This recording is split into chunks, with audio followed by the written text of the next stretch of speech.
कार्यक्रम के पुण्यार्जक हैं Shri Babulal Jain, Shrimati Nirmala Bai Jain, Manoj Kumar, Shrimati Neelam, Ajay Kumar, Shrimati Hemlata Jain, Praveen Kumar, Shrimati Jyoti, Lalit, Shailendra, Atul, Arpit, Ayushi, Mahak, Muskan, Tanu Jain. Firm Ajay Kumar, Praveen Kumar, grain merchant, Bina, जिला सागर, मध्य प्रदेश। श्री राजीव कुमार, श्रीमती संध्या जैन, तनिष्क, मानु जैन, शानु जैन, सौम्या जैन, बसाहरी परिवार। Firm Shri Vidyasagar construction and supplier, Bina, जिला सागर, मध्य प्रदेश।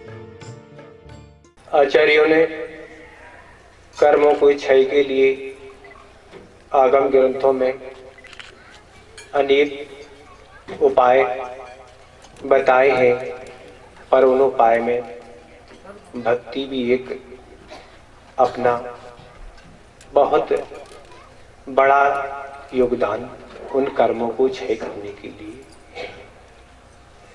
जब भी असाता कर्म के कारण अनेक आचार्यों पर विपत्ति आई, तब आचार्यों ने उस भक्ति का ही सहारा लिया। चाहे आचार्य मांगतुंग महाराज हो, जब आचार्य मांगतुंग महाराज पर इस तरह के असाता कर्म के कारण विपत्ति आई, तब उन्होंने लोहे का हथौड़ा नहीं उठाया कि इस ताले को तोड़ दें और हम बाहर आ जाएं, पर उन्होंने भक्ति रूपी हथौड़ा जरूर उठाया। उसके माध्यम से उन्होंने उस असाता कर्म का क्षय कर दिया। किसी को कष्ट देना स्वीकार नहीं करना चाहा, न किसी तरह की भावना प्रकट की, पर अपने असाता कर्म का उदय है, उसके कारण ही विपत्ति आई है। तो इस असाता को साता में बदलने का एक ही उपाय है, वह है प्रभु की भक्ति। जिस भक्ति के माध्यम से हम उस असाता कर्म को साता रूप में परिवर्तित कर सकते हैं। ऐसे अनेकों आचार्य हैं।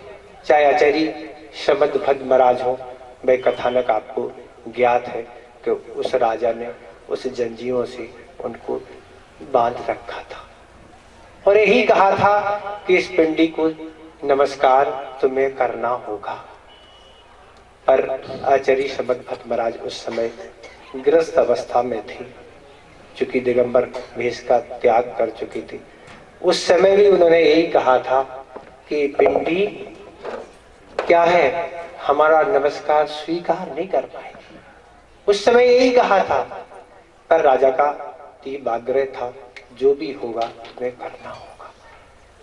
किया, उसका प्रतिफल क्या होगा कि भगवान चंदा प्रभु प्रकट हो गए। उन्होंने एक रात में उस स्वयंभू स्तोत्र की रचना कर दी, जो हम एक रात में पढ़ना भी नहीं सीख पाएंगे, पर उन्होंने तो उन 24 तीर्थंकर भगवान की 143 श्लोक बना दिए। और जैसे ही आदिनाथ भगवान से वह भक्ति प्रारंभ की और चंदा प्रभु भगवान तक जैसे ही आए और बंदे ही बंदे शब्द बोला, वहां चंदा प्रभु साक्षात प्रकट हो गए। ये भक्ति का तो ही परिणाम था, उसके कारण तो ये सब कुछ हुआ। अपन कहें सब तरह की बातें आगम में कही हैं, तप से भी कर्मों का क्षय होता है, संयम से भी तप का क्षय होता है, कर्मों का क्षय होता है, अनेक उपाय हैं। पर भक्ति को स्थान क्या कम दिया आचार्य ने कहीं कि भक्ति में कहीं कोई कमी रही हो कि कर्म का क्षय नहीं हुआ हो। सब तरह के उपायों में भक्ति भी एक अपना स्थान, महत्वपूर्ण स्थान रखती है। आचार्य कुमुदकुंद महाराज ने भी कल्याण मंदिर स्तुति की रचना की, उन्होंने भी भक्ति आपत्ति के समय की।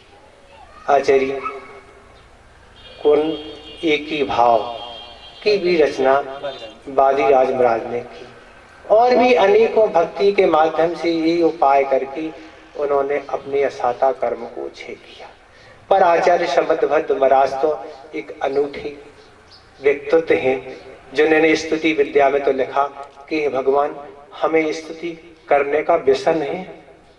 संसार में संसारी प्राणी को अनेक प्रकार के व्यसन होते हैं, जिन व्यसनों के माध्यम से उसका संसार बढ़ता है, उसकी दुर्गति होती है। पर भगवान हमें एक स्तुति का ऐसा व्यसन है कि हम आपके समान बन जाएंगे। हमारा संसार बढ़ने वाला नहीं, हमारा संसार इससे घटने वाला है। इस तरह से उन्होंने स्तुति विद्या में आचार्य श्रीमद्भद्रराज ने लिखा। स्वयं भी स्तुति के बाद स्तुति विद्या लिखी, देवागम स्तोत्र लिखा, अनेकों उनकी रचनाएं हैं। ऐसी भक्ति परक रचना है जो उन्होंने अपना काम कर दिखाया। हमें लगता होगा महाराज हम भी स्तुति कब से कर रहे हैं, कितने हम सिद्धचक विधान कर चुके और कितना हमें करना पड़ेंगे। पर मेना सुंदी ने एक ही सिद्धचक विधान किया था, पर उसकी क्रिया कितनी थी, भावना किस रूप में थी, कितना मन का उस तरफ लगाव था, कितना निष्प्रय भाव था। ये सारी चीजें जब योग संयोग से जुड़ती हैं तब उसका फल मिलता है। क्रिया के साथ भावों का होना परम आवश्यक है। क्योंकि आचार्य कुमुद कुंज महाराज ने कल्याण मंदिर में लिखा, भाव शून्य, भाव के बिना क्रिया फलदायी नहीं होती है। भाव है तो वह क्रिया फलदायी बन जाती है, और भाव के भाव में क्रिया उतनी फलदायी नहीं होती। ये आप नहीं समझे कि महाराज हमारा मन नहीं लग रहा तो एक क्रिया भी बेकार नहीं है, बनेगा कभी ना कभी। ऐसे ऐसे धीरे धीरे मन टिकेगा। आप अभी से अपना साहस तोड़ देंगे, महाराज वैसा नहीं कर रहा तो हम करने ही छोड़ दें, ये तरीका नहीं। अपन को और मन वचन काय की तीव्रता विशुद्धि और धीरे धीरे बढ़ा के उन कर्मों को क्षय करना है। क्रिया तो यही है, और इसी क्रिया के माध्यम से कर्मों का क्षय हुआ। कार्य छोड़ना नहीं, कार्य का तरीका बदलना है, कार्य में और लगाव बढ़ाना है, भक्ति में और उत्साह बढ़ाना है, मन वचन काय को और नियंत्रण करना है, तब जाके ही कार्य सफल होगा। कार्य तो यही है, और इन्हीं कार्यों को आचार्य ने कर्मों के क्षय के लिए बताया। तो ऐसे ऐसी भक्ति करने वाले अनेक लोग हुए हैं, उसमें आचार्य पूज्यपाद महाराज भी पीछे नहीं है, जिन्होंने 10 भक्तियों की रचना की है। आचार्य कुंद कुंद महाराज ने भी प्राकृत में 10 भक्तियों की रचना की है। इतने बड़े अध्यात्म वेता, पर उन्होंने भी भक्ति की रचना की है। हाँ, तो भक्ति भी प्रभु तक पहुंचने का एक मार्ग है, जिसके माध्यम से प्रभु तक पहुंचा नहीं जा सकता, प्रभु बना जा सकता है, और प्रभु वह व्यक्ति बन जाता है। तो आचार्य पूज्यपाद महाराज हुए जिनका जन्म ब्राह्मण कुल में हुआ, जिनके गृहस्थ जीवन के माता पिता ब्राह्मण थे। माता जैन संगति के कारण कुछ जैन धर्म पर श्रद्धा रखती थी, और श्रद्धा रखते रखते उसने अपने पति को भी जैन बना लिया था, और वह जैन क्रियाओं का पालन करते करते दोनों के यहाँ कुछ समय बाद एक पुत्र रत्न की प्राप्ति हुई। और पुत्र रत्न की प्राप्ति होने के बाद दोनों ने जोशी से पूछा कि बालक जिस दिन नक्षत्र आदि में जन्म लिया है, ये बालक क्या आगे प्राप्त करेगा। तब जोशी ने बताया, ये बालक त्रिलोक पूज्य बनेगा, इसकी तीनों लोकों में पूजा होगी, तीनों लोकों के जीव इसकी पूजा करेंगे। तब माता पिता की उत्सुकता बढ़ गई, ऐसी कौन सी इसमें विशेषता है। तब माता पिता ने उसमें जैन धर्म के संस्कार डालना प्रारंभ कर दिए, जैन धर्म की शिक्षा देना प्रारंभ कर दी, और वह बालक बड़ा हो रहा है, पर जैन धर्म से अच्छा संस्कारित होता जा रहा है। धीरे धीरे वह घर से बाहर जाने लगा, चूंकि बड़ा हो चुका था। एक दिन वह बाहर गया था, और एक बगीचे में उनसे एक दृश्य देखा कि एक बहुत बड़ा सर्प है बगीचे में, और एक मेढक को अपने मुख के अंदर कर रहा है।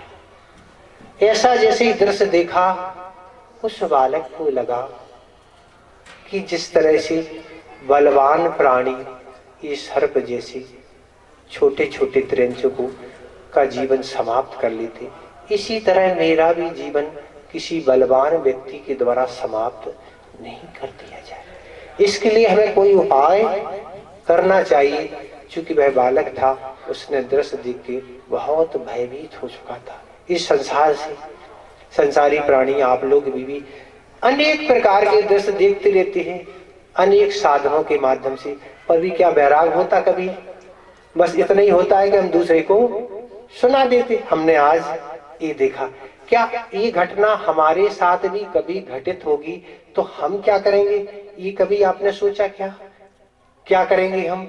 इसके लिए कोई उपाय करना चाहिए, ये विचार हमारे अंदर था नहीं। यूं देखा, दूसरे को सुना दिया, बस अगले काम में लग गए। पर उस बालक ने ऐसा कार्य नहीं करते हुए अपने अंदर ऐसा वैराग्य बना लिया कि अब संसार में नहीं रहना है। और संसार में नहीं रहना है तो इसके लिए क्या करना होगा? वह एक श्रेष्ठ गुरु की खोज में वहां से निकल गया और एक श्रेष्ठ गुरु से प्राप्त हो गए और जाके उनको नमोस्तु करके उनकी वंदना करके अपने आने का कारण उन गुरु के समक्ष रख दिया। गुरुदेव, ऐसा ऐसा दृश्य हमने एक स्थान पर देखा, पर भगवान अब इस संसार में रहने का भाव नहीं है। बस कृपा करके आप जैसे दिगंबर रूप का धारण आपने किया, वही दिगंबर मैं अब स्वीकार करना चाहता हूँ। बस आपकी शरण में रहना चाहता हूँ। उन्होंने उसको दीक्षा प्रदान कर दी और जाके दीक्षा प्रदान करने के बाद स्वाध्याय प्रारंभ हो गया। और स्वाध्याय प्रारंभ में सारी दिगंबर की जो योगचर्या है वह चर्या भी बता दी। और बड़ी बड़ी रिद्धियों का जो वर्णन आप आज सुन रहे थे कि ऐसे ऐसे महान रिद्धिधारी मुनिराज होते हैं।